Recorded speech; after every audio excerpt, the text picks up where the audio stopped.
ਵਾਹਿਗੁਰੂ ਜੀ ਕਾ ਖਾਲਸਾ ਵਾਹਿਗੁਰੂ ਜੀ ਕੀ ਫਤਿਹ.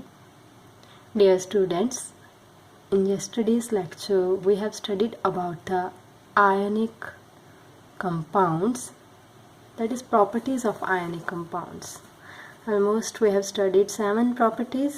Under 7th property we have studied 2 types of energy: hydration energy and solvation energy. Next type of energy we are going to study today, that is lattice energy. So सब तो पहला students ये देखो lattice की है 3D structure है ना.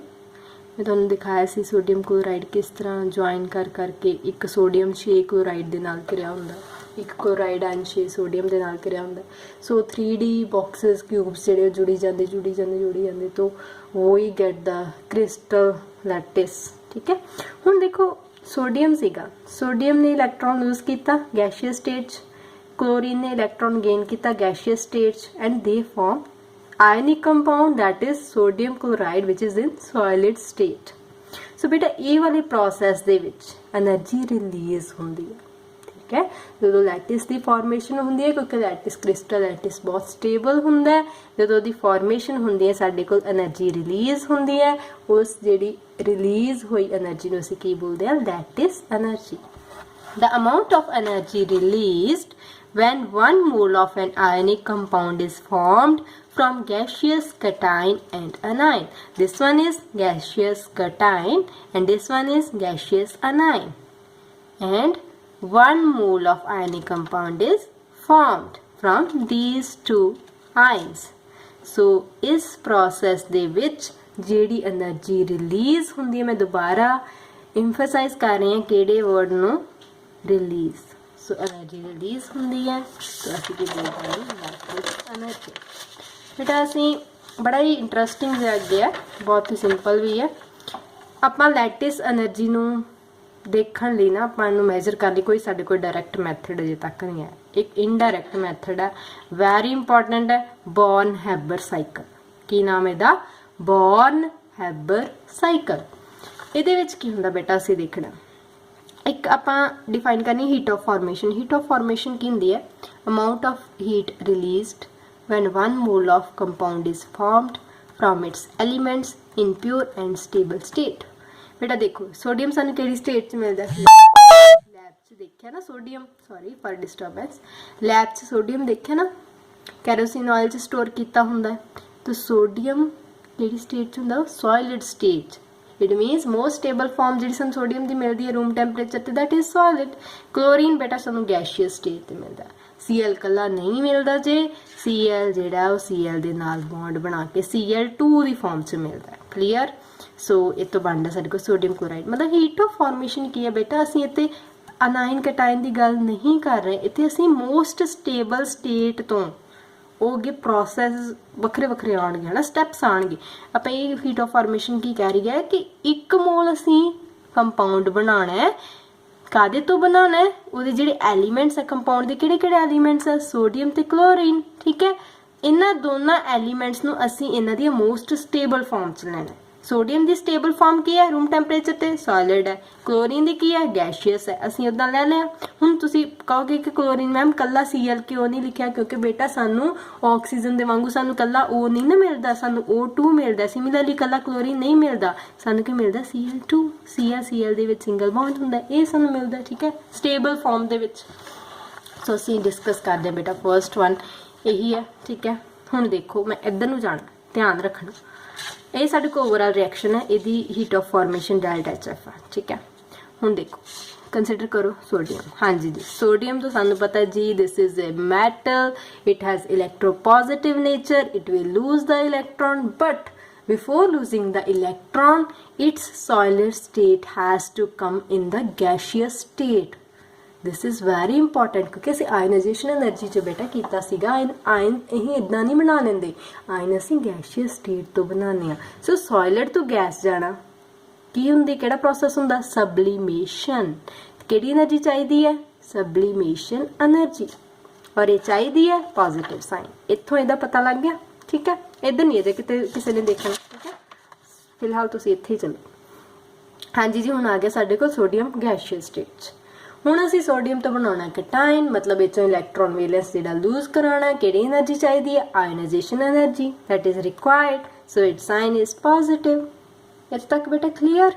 ਚਲੋ ਹੁਣ ਆਪਾਂ ਚੱਲਦੇ ਅੱਗੇ। ਇਹਦਾ ਤੇ ਇੱਥੇ ਆਪਾਂ ਕਰ ਦਈਏ, ਭੋਗ ਪਾ ਦਈਏ ਇਹਨੂੰ, ਆਪਾਂ ਇੱਥੋਂ ਤੱਕ ਹੀ ਰਹਿਣ ਦਈਏ। ਅੱਗੇ ਇਹਦੇ ਵੱਲ ਨਹੀਂ ਵੇਖਣਾ, ਹੁਣ ਤੁਸੀਂ ਇਹਦੇ ਵੱਲ ਵੇਖਣਾ, ਠੀਕ ਹੈ। ਹਾਂਜੀ ਜੀ, ਕਲੋਰੀਨ। ਕਲੋਰੀਨ ਆਪਣੇ ਕੋ ਇਕੱਲੇ ਨਹੀਂ ਆ, ਕਲੋਰੀਨ ਨੇ ਬੌਂਡ ਬਣਾਇਆ। ਸੋ ਪਹਿਲਾਂ ਤੇ ਸਾਨੂੰ ਇਹ ਬੌਂਡ ਨੂੰ ਤੋੜਨਾ ਪਏਗਾ ਨਾ। ਇਹਨੂੰ ਇਕੁਏਸ਼ਨ ਨੂੰ ਬੈਲੈਂਸ ਕਰ ਲਈ, ਠੀਕ ਹੈ ਬੇਟਾ। ਮੈਂ ਹਾਫ ਲਗਾਇਆ ਹੋਇਆ। ਹੁਣ Cl ਦਾ ਬੌਂਡ ਤੋੜਨਾ ਹੈ। ਇਹ ਬੌਂਡ ਨੂੰ ਤੋੜਨ ਵਾਸਤੇ, ਕਿਸੇ ਵੀ ਬੌਂਡ ਨੂੰ ਤੋੜਨ ਵਾਸਤੇ ਤੁਸੀਂ ਸਪੋਜ਼ ਕਰੋ ਸਾਨੂੰ ਬੌਂਡ ਡਿਸੋਸੀਏਸ਼ਨ એનર્ਜੀ ਚਾਹੀਦੀ ਹੈ ਪਲੱਸ ਸਾਈਨ, ਠੀਕ ਹੈ। ਔਰ डी मतलब डिसोसीएशन एनर्जी डिवाइडेड बाय 2 ਨਾਲ ਕਿਉਂ ਡਿਵਾਈਡ ਕੀਤਾ ਬੇਟਾ? ਕਿਉਂਕਿ ਇੱਥੇ ਅੱਗੇ ਹਾਫ ਲੱਗਾ ਹੋਇਆ ਨਾ, ਉਹ ਹਾਫ ਨਾਲ ਅਸੀਂ ਮਲਟੀਪਲਾਈ ਕੀਤਾ डी ਨੂੰ, ਠੀਕ ਹੈ, ਤੇ ਉਹ ਨੀਚੇ ਆ ਗਿਆ 2। ਕਲੀਅਰ ਹੈ ਜੀ? ਹਾਂਜੀ, ਕਲੋਰੀਨ ਆ ਗਿਆ ਸਾਡੇ ਕੋਲ ਜੀ। ਇੱਕ ਕਲੋਰੀਨ ਆ ਗਿਆ, ਟੁੱਟ ਗਿਆ ਨਾ ਬੌਂਡ। ਅੱਗੇ ਹਾਫ ਲੱਗਾ ਹੋਇਆ, ਇੱਕ ਨੂੰ ਤੋੜਨ ਲਈ डी ਚਾਹੀਦੀ ਹੈ, ਹਾਫ ਨੂੰ ਤੋੜਨ ਲਈ डी ਬਾय ਹਾਫ ਚਾਹੀਦਾ। ਇਹ ਟੁੱਟ ਗਿਆ ਜੀ। ਹੁਣ ਇਸ ਤੋਂ ਬਾਅਦ ਬੌਂਡ ਤੇ ਕੱਲਾ Cl ਜਿਹੜਾ ਸਾਨੂੰ ਗੈਸ਼ੀਅਸ, ਇਹਨੂੰ ਨਹੀਂ ਸਬਲਾਈਮ ਕਰਨ ਦੀ ਲੋੜ ਹੈ because it is already present in the gaseous form, ਠੀਕ ਹੈ। ਸੋ Cl ਗੈਸ਼ੀਅਸ ਚ ਆ ਗਿਆ। ਹੁਣ ਜੀ Cl ਨੇ ਕਰਨਾ ਇਲੈਕਟ੍ਰੋਨ ਗੇਨ ਕਰਨਾ ਨਾ ਜੀ, ਤੇ ਫਿਰ ਕਿਹੜੀ ਆਏਗੀ enthalpy? Electron gain enthalpy which is released, so the sign will be negative. ਇੱਥੇ ਕਹਿ ਗਿਆ Cl ਨੈਗੇਟਿਵ। ਕਲੀਅਰ ਹੈ ਜੀ? ਹੁਣ ਦੇਖੋ ਇਹ ਦੋ ਚੀਜ਼ਾਂ ਬਣ ਗਈਆਂ, ਇੱਕ ਆ ਤੇ ਇੱਕ ਆ। ਹੁਣ ਕਰਾ ਦਈਏ ਇਹਨਾਂ ਨੂੰ ਕੰਬਾਈਨ, ਕਿਉਂਕਿ ਇਹਨਾਂ ਨੂੰ ਕੰਬਾਈਨ ਕਰਾਵਾਂਗੇ ਕੀ ਬਣ ਜਾਏਗਾ? ਲੈਟਿਸ ਬਣ ਜਾਏਗਾ ਨਾ। ਇਹਨਾਂ ਦੋਵਾਂ ਨੂੰ ਮੈਂ ਕੰਬਾਈਨ ਕਰਾਤਾ ਤੇ ਕੀ ਬਣ ਗਿਆ? ਲੈਟਿਸ ਬਣ ਗਿਆ, ਸੋਲਿਡ ਫਾਰਮ। ਸੋ ਇੱਥੇ ਕੀ ਹੋਏਗੀ? એનર્ਜੀ ਰਿਲੀਜ਼ ਕਿਹੜੇ ਪ੍ਰੋਸੈਸ ਚ? ਆਹ ਵਾਲੀ ਪ੍ਰੋਸੈਸ ਚ, ਠੀਕ ਹੈ। Energy release that is known as lattice energy। so this was all about Born-Haber cycle, मतलब ਸਟੈਪਸ ਬਾਈ ਸਟੈਪ ਹੁੰਦਾ। ਸੋ ਅਸੀਂ ਹੁਣ ਇੱਕ ਕੀ ਗੱਲ ਹੈ, ਲੈਟਿਸ એનર્ਜੀ ਕਿੱਦਾਂ ਕੱਢਣੀ ਹੈ ਜੀ। ਹੁਣ ਇਹ ਆ ਗਿਆ ਕੁਐਸਚਨ। ਚਲੋ ਇਹਨੂੰ ਵੀ ਆਪਾਂ ਸੋਲਵ ਕਰ ਦਿੰਦੇ ਹਾਂ ਕਿ ਲੈਟਿਸ એનર્ਜੀ, ਤੂੰ ਨਾ ਨਾਰਾਜ਼ ਹੋ ਜਾ, ਹੈ ਨਾ। ਚਲੋ ਹੁਣ ਦੇਖੋ, ਆ ਉੱਪਰਲੇ ਪ੍ਰੋਸੈਸ ਦੀ એનર્ਜੀ ਕੀ? ਡੈਲਟਾ HF ਪੂਰੇ ਦੀ ਹੈ ਨਾ, ਪਰ ਇੱਕ ਸਟੈਪਸ ਬਾਈ ਸਟੈਪ, ਹੈ ਨਾ, ਸਟੈਪ ਬਾਈ ਸਟੈਪ ਹੁੰਦੀ ਪਈ ਹੈ। ਹੁਣ ਆਪਾਂ ਡੈਲਟਾ HF ਨੂੰ ਇਹਨਾਂ ਸਾਰਿਆਂ ਦਾ ਸਮ ਲਿਖ ਸਕਦੇ, ਸਾਰਿਆਂ ਦੇ ਜੋੜ ਦੇ ਬਰਾਬਰ ਲਿਖ ਸਕਦੇ ਆ ਨਾ ਜੀ। ਆਪਾਂ ਕੀ ਲਿਖਾਂਗੇ ਬੇਟਾ? Delta HF is equal to, ਆ ਦੇਖੋ, ਸਬਲੀਮੇਸ਼ਨ એનર્ਜੀ प्लस ਦਾ ਸਾਈਨ, ਅੱਗੇ ਮਾਈਨਸ ਦਾ ਸਾਈਨ ਨਹੀਂ, ਪਲੱਸ ਸੀ। ਆਇਨਾਈਜੇਸ਼ਨ એનર્ਜੀ ਪਲੱਸ ਦਾ ਸਾਈਨ, ਠੀਕ ਹੈ। Next DE/2 plus sign DE/2। ਚਲੋ ਜੀ, ਨੈਕਸਟ ਅਸੀਂ ਪਲੱਸ ਕਰਨੀ ਸੀ એનર્ਜੀ, ਪਰ ਇਹਦਾ ਸਾਈਨ ਕੀ? ਮਾਈਨਸ। ਅਸੀਂ ਕੀ ਲਿਖ ਰਹੇ? -Eg, electron gain enthalpy. Lattice energy ਦਾ ਸਾਈਨ ਮਾਈਨਸ LE। ਹੁਣ ਸਾਡੇ ਕੋਲ ਸਾਰੀਆਂ એનર્ਜੀਆਂ ਹੈਗੀਆਂ, ਕਿਹੜੀ ਨਹੀਂ ਹੈਗੀ? ਇਹ ਵਾਲੀ। ਇਹਨੂੰ ਮੈਡਮ ਨੂੰ ਅਸੀਂ ਆਰਾਮ ਨਾਲ ਕੱਢ ਸਕਦੇ। ਕਲੀਅਰ ਜੀ? ਇੱਕ ਹੋਰ ਐਗਜ਼ਾਮਪਲ ਦਵਾਂਗੀ, ਫਿਰ ਤੁਹਾਨੂੰ ਥੋੜਾ ਹੋਰ ਕਲੀਅਰ ਹੋਏਗਾ। ਹੈ ਕੁਛ ਨਹੀਂ ਬੇਟਾ, ਸਿੰਪਲੈਸਟ, ਬਹੁਤ ਹੀ ਸੌਖਾ ਹੈ ਇਹ ਚੀਜ਼, Born-Haber ਸਾਈਕਲ, ਠੀਕ ਹੈ। ਹੁਣ ਸਪੋਜ਼ ਕਰੋ ਐਗਜ਼ਾਮਪਲ ਹੈ ਮੈਗਨੀਸ਼ੀਅਮ ਹੈ ਜੀ ਮੈਟਲ, ਆਕਸੀਜਨ ਹੈ ਨਾਨ ਮੈਟਲ, ਫਾਰਮੇਸ਼ਨ ਇੱਕ ਸਾਡੇ ਕੋਲ ਲੈਟਿਸ ਦੀ ਹੁੰਦੀ ਹੈ, ਇਟ ਇਜ਼ ਮੈਗਨੀਸ਼ੀਅਮ ਆਕਸਾਈਡ, ਠੀਕ ਹੈ। ਹਾਂਜੀ, ਮੈਗਨੀਸ਼ੀਅਮ ਦੇਖਿਆ ਨਾ, ਮੈਗਨੀਸ਼ੀਅਮ ਰੀਦਮਨ ਲੈਬ ਵਿੱਚ ਕਿਹੜੀ ਫਾਰਮ ਚ ਹੁੰਦਾ? Solid state. ਆਕਸੀਜਨ ਕਿਹੜੀ ਫਾਰਮ ਚ ਸਾਨੂੰ ਮਿਲਦੀ ਹੈ? ਰੂਮ ਟੈਂਪਰੇਚਰ ਤੇ ਗੈਸ਼ੀਅਸ ਫਾਰਮ ਚ। ਕਲੀਅਰ? ਸੋ ਮੈਗਨੀਸ਼ੀਅਮ ਆਕਸਾਈਡ ਕਿਹੜੀ ਫਾਰਮ ਚ ਹੁੰਦਾ? Solid farm. ਤੁਸੀਂ ਮੈਗਨੀਸ਼ੀਅਮ ਦੇ ਉੱਪਰ ਜਦੋਂ ਆਕਸੀਜਨ ਦੀ ਬੇਟਾ ਲੇਅਰ ਚੜ ਜਾਂਦੀ ਹੈ, ਮੈਗਨੀਸ਼ੀਅਮ ਆਕਸਾਈਡ ਬਣ ਜਾਂਦਾ, ਸੋ ਸੋਲਿਡ ਫਾਰਮ ਚ, ਠੀਕ ਹੈ। ਪਹਿਲਾ ਸਟੈਪ ਜੀ, ਮੈਗਨੀਸ਼ੀਅਮ ਆਪਾਂ ਸੋਲਿਡ, ਮੈਗਨੀਸ਼ੀਅਮ ਕਹਿੰਦਾ ਮੈਂ ਸੋਲਿਡ ਆ, ਮੈਨੂੰ ਗੈਸ਼ੀਅਸ ਸਟੇਟ ਚ ਚੇਂਜ ਕਰੋ। ਕਿਹੜੀ એનર્ਜੀ ਚਾਹੀਦੀ ਹੈ? ਸਬਲੀਮੇਸ਼ਨ એનર્ਜੀ। ਮੈਗਨੀਸ਼ੀਅਮ ਆ ਗਿਆ ਗੈਸ਼ੀਅਸ, ਉਹ ਕਹਿੰਦਾ ਹੁਣ ਮੇਰੇ ਚੋਂ ਇਲੈਕਟ੍ਰੋਨ ਕੱਢ ਦੋ। ਬਟ ਇੱਥੇ ਬੇਟਾ IE1 ਕਿਉਂ ਲਿਖਿਆ? ਆਇਨਾਈਜੇਸ਼ਨ એનર્ਜੀ 1 ਕਿਉਂ ਲਿਖਿਆ? ਕਿਉਂਕਿ ਮੈਗਨੀਸ਼ੀਅਮ ਭਾਜੀ ਕੋਲ ਕਿੰਨੇ ਵੈਲੈਂਸ ਇਲੈਕਟ੍ਰੋਨ ਆ? 2। ਪਹਿਲਾਂ ਇੱਕ ਕੱਢਾਂਗੇ ਨਾ, ਇੱਕ ਕੱਢਤਾ, ਫਿਰ ਕੀ ਕਰਾਂਗੇ? ਦੂਸਰਾ ਕੱਢਾਂਗੇ, IE2, ਦੂਜਾ ਕੱਢਤਾ। ਕਲੀਅਰ ਇੱਥੋਂ ਤੱਕ?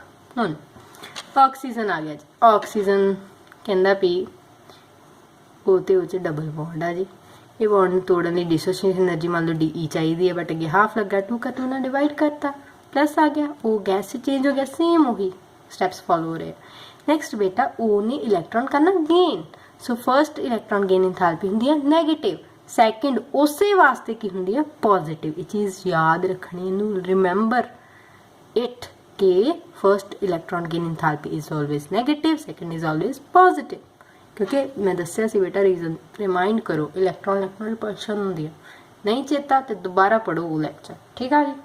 हुण जी O2 नैगेटिव साडे को गया बन हुण की होएगा ये दोवें होणगे ऐड की बनेगा दिस डायरैक्टली थोड़ा आंदा सी डायरैक्टली आपां ये इक्वेशन काहदे वास्ते डेल्टा HF वास्ते आ ठीक है डेल्टा HF बट हुंदा की है पहले जी गैशियस स्टेट च आंदे आयन लूज इलैक्ट्रॉन लूज करदा है गेन करदा है उस तो बाद जो लैटिस बनता है लैटिस एनर्जी रिलीज होंगी है माइनस साइन हाँ जी जी डेल्टा HF की आएगा SC plus IE1 plus IE2 plus DE/2 minus EA1 plus EA2 minus LE हाँ जी सारिया होंगियां जी की कड्डोगे दैट्स ऑल क्लियर है स्टूडेंट्स थैंक यू।